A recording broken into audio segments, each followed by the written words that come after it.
Magandang umaga po sa ating lahat at ngayon po ay darako muli tayo na sama-sama mag-aaral at mananalangin. Ang aking pong verse ay matatagpuan sa James chapter 1 verse 5. Ang sabi po dito, "If anyone of you lacks of wisdom, you should ask God, who gives generously to all without finding fault, and it will be given to you." Sabi naman po sa Tagalog, ngunit kung nagkukulang ng karunungan ang sino man sa inyo ay humingi sa Diyos na nagbibigay ng sagana sa lahat at hindi nanunumbat at ito'y ibibigay sa Kanya. Tayo po'y manalangin. Panginoon, maraming salamat po muli sa umagang ito. Dalangin po namin, Panginoon, yung aming pag-aaral, Panginoon, at yung sama-samang pananalangin. Dalangin ko po, Lord, na i-guide niyo po kami. Kayo yung itaas namin, Panginoon, hindi yung aming sarili, Panginoon. Muli, Lord, sa'yo namin tinataas ang aming pag-aaral, ang aming pananalangin, ang lahat nito binabalik namin sa inyo sa matamis na pangalan ni Jesus. Amen and amen. Ang aking pong topic sa umagang ito, it's all about wisdom o karunungan in Tagalog.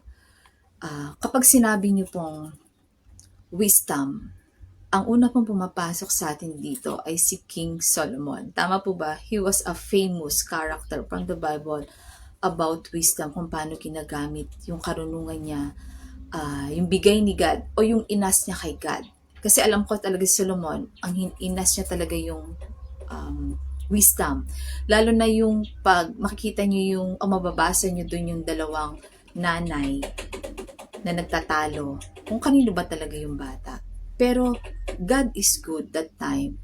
Kasi si Solomon, alam niya kaagad kung kanino niya ibibigay yung bata na yon. Kaya sabi nga sa verse na to, this verse emphasizes the importance of seeking divine wisdom, especially during trials, and reassures believers that God is generous and does not criticize those who ask for help.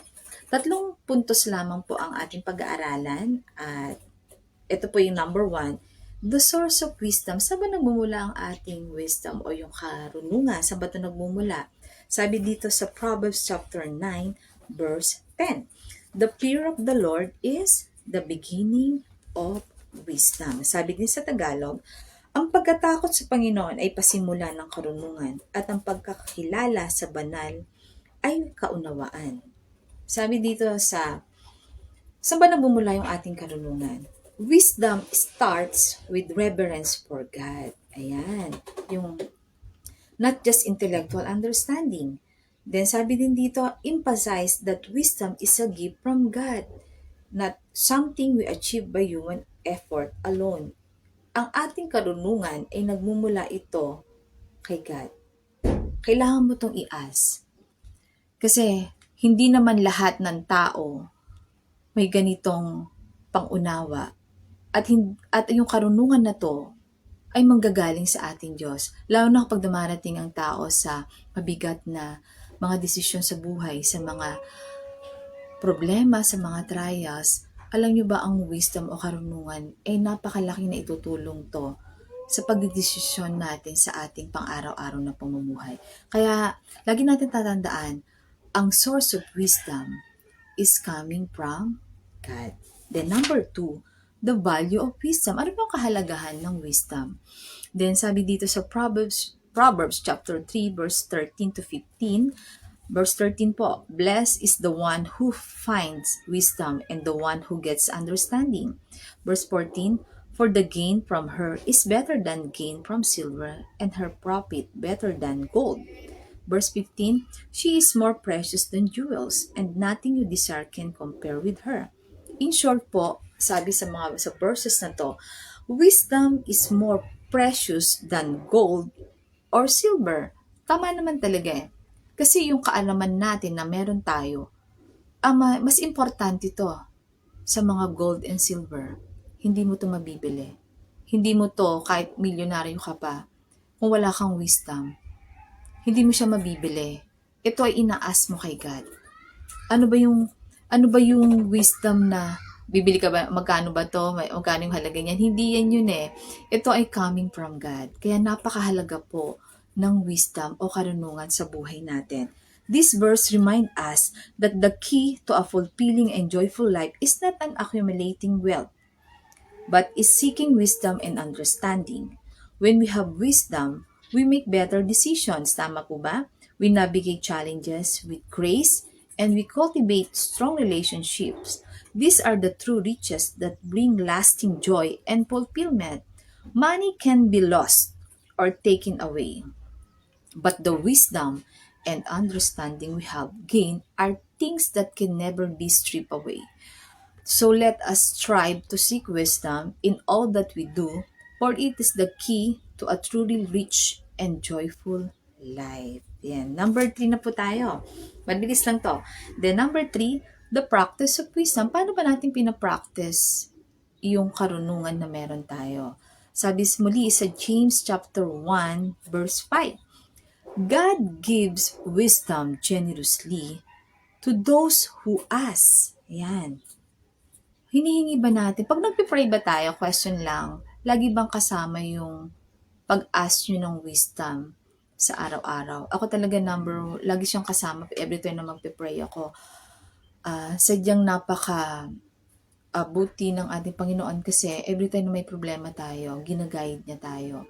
Kaya sabi nga, tuwing magpipray tayo, lagi nating hilingin yung wisdom o yung karunungan.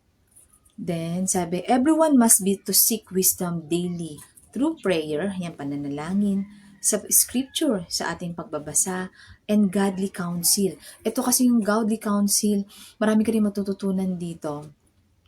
Maiga-guide ka niya, lalo rin sa mga pastor, sa leader natin, sa mga deacon, sa mga elder. Isa rin sila sa source of wisdom. Kasi marami kang, pag humingi ka ng help, or ng guidance sa kanila, mabibigyan ka din nila ng wisdom. Then, when you face difficult decision or trials, acknowledge your need and ask God for wisdom. Sadyang ang bawat tao ay may kanya-kanya mga problema. At sometimes, involve yung pera, then sometimes yung emotional, sometimes yung love, family, then yung trabaho. Alam niyo ba yung mga yan, hindi mo naman yan ma-solve ng okay na yan, ganun na yan. Mas maganda dyan, hingi ka lagi ng wisdom, lalo na yung mga critical na mga decision sa buhay. Kasi i-guide ka talaga ni God pagdating sa karunungan o yung pagdidesisyon. Sabi din, wisdom is shown the humble heart, patience, and righteous living. Kapag, totoo naman talaga yon. Kapag may wisdom ang isang tao, iba yun eh. Lalo na kapag namumula yun sa puso natin. Nanggagaling yun at nanggaling sa ating Diyos na buhay. Alam mo yun, yung mga desisyon natin, smooth lang. God will be guide us. Kaya nga na sa araw-araw natin na pamumuhay, ang isang aspeto dapat na meron tayo ay yung karunungan. Sabi din po dito, ito mabilis lang tayo, ang ating conclusions na tayo. Sabi dito, sa aking conclusions, by embracing wisdom, we align ourselves with God's divine plan, paving the way for genuine happiness and fulfillment. Let us actively cultivate wisdom in our lives, trusting that it will be lead us to a more enriched and purpose existence. God offers wisdom as a gift to those who seek it, indicating that wisdom is not just intellectual knowledge but practical application in life. Yan, tunay na napakabuti ng Diyos sa umagang ito. Nawa natutunan natin sa umagang ito, ma-apply natin yung karunungan na meron. At lagi nating tatandaan na ang wisdom ay lagi nating hihingiin or ask God. And also, para ma-apply natin to sa araw-araw na pamumuhay. Tayo naman po'y darako sa sama-samang pananalangin sa umagang ito at hilingin natin sa banal na Espiritu ang kanyang guidance. Tayo po'y manalangin. Panginoon, dalangin namin ang aming bansang Pilipinas from the President, Vice President, at ganito po yung mga senatorial. Kayo, Panginoon, yung maggabay sa kanila. Sabi nga sa pinag-aralan namin na ang wisdom ay napaka-importante. Ibigay niyo po, Panginoon, sa kanila ang tamang pagdidesisyon, ang tamang karunungan, lalo na, Panginoon, sa aming bansang ito. At dalangin ko rin po, Panginoon, ang aming province of Rizal, ang mga governor, congressman, ganun din, Panginoon, ang aming mayor, ang mga kapitan, ang mga councilor. Alam ko, Panginoon, napakadami nila. Alam ko din po, Panginoon, na gagabayin niyo po sila. Dalangin ko po at hinihiling namin na bigyan niyo rin po sila, Panginoon, ng tamang karunungan, ng tamang pagdedesisyon. At i-guide niyo po, Panginoon, sila, Panginoon, lalo na, Lord, sa pag-guide sa mga tao. At dalangin ko rin po, Panginoon, ang aming mga pastors, hindi ko masabi, Panginoon, individual yung mga name nila. Dalangin ko, Lord, yung unang-una ang kanilang health. Dalangin ko po, Panginoon, na bigyan niyo po sila ng sapat na kalakasan, O God. At dalangin ko rin, Lord, yung kanilang wisdom, Panginoon, as a leader of the church. But patuloy niyo po sila, Panginoon, palalimin. Patuloy niyo po sila, Panginoon, na i-guide. Alam ko, Lord, na ang isang pagiging pastor ay isa ng easy. Hindi siya madali, Panginoon. Patuloy niyo po, Panginoon, silang pagyamanin, Panginoon, sa kanilang kaalaman. At dalangin ko rin po, Panginoon, ang pamilya ng bawat pastors. I-guide niyo po sila, yung health nila, financially, emotionally. I-guide niyo po, O God.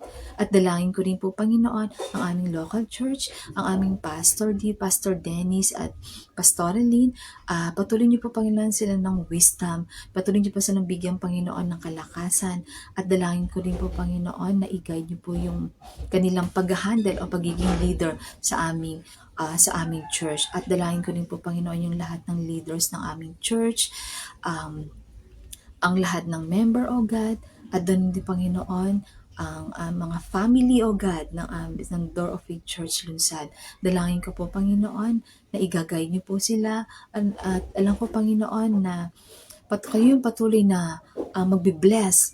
At dalangin ko rin, Lord, yung mga trabaho ng bawat isa, yung kanilang yung may problema, especially financially, sa kanilang family, yung mga decision making nila, kayo, Panginoon, yung mag-guide sa amin. At kayo, Panginoon, yung magbibigay sa amin ng wisdom o ng kaalaman para matugunan yung aming mga problema. Maraming salamat po, O God, at dalangin po namin muli, Lord, ang buong araw na ito, at dalangin din po namin na igabayan niyo po kami at sa mga susunod pang mga araw. Maraming salamat po muli, Lord, sa pagbibigay niyo po sa amin ng buhay, at maraming salamat din po sa wisdom ng bawat isa. At kiniklaim namin, Panginoon, na kayo yung mag-guide sa amin, Panginoon. Lalo na ang aming church, i-guide niyo po, Panginoon, ito, at i-bless niyo po, O God. Sa iyo namin binabalit, Panginoon, at kayo din pong itataas namin, Panginoon. Maraming salamat po, Lord, sa lahat ng papuri, sa lahat ng pagsamba, sa tanging pangalan ni Jesus. Amen and amen. Muli, maraming salamat po sa umagang ito, at God bless you all.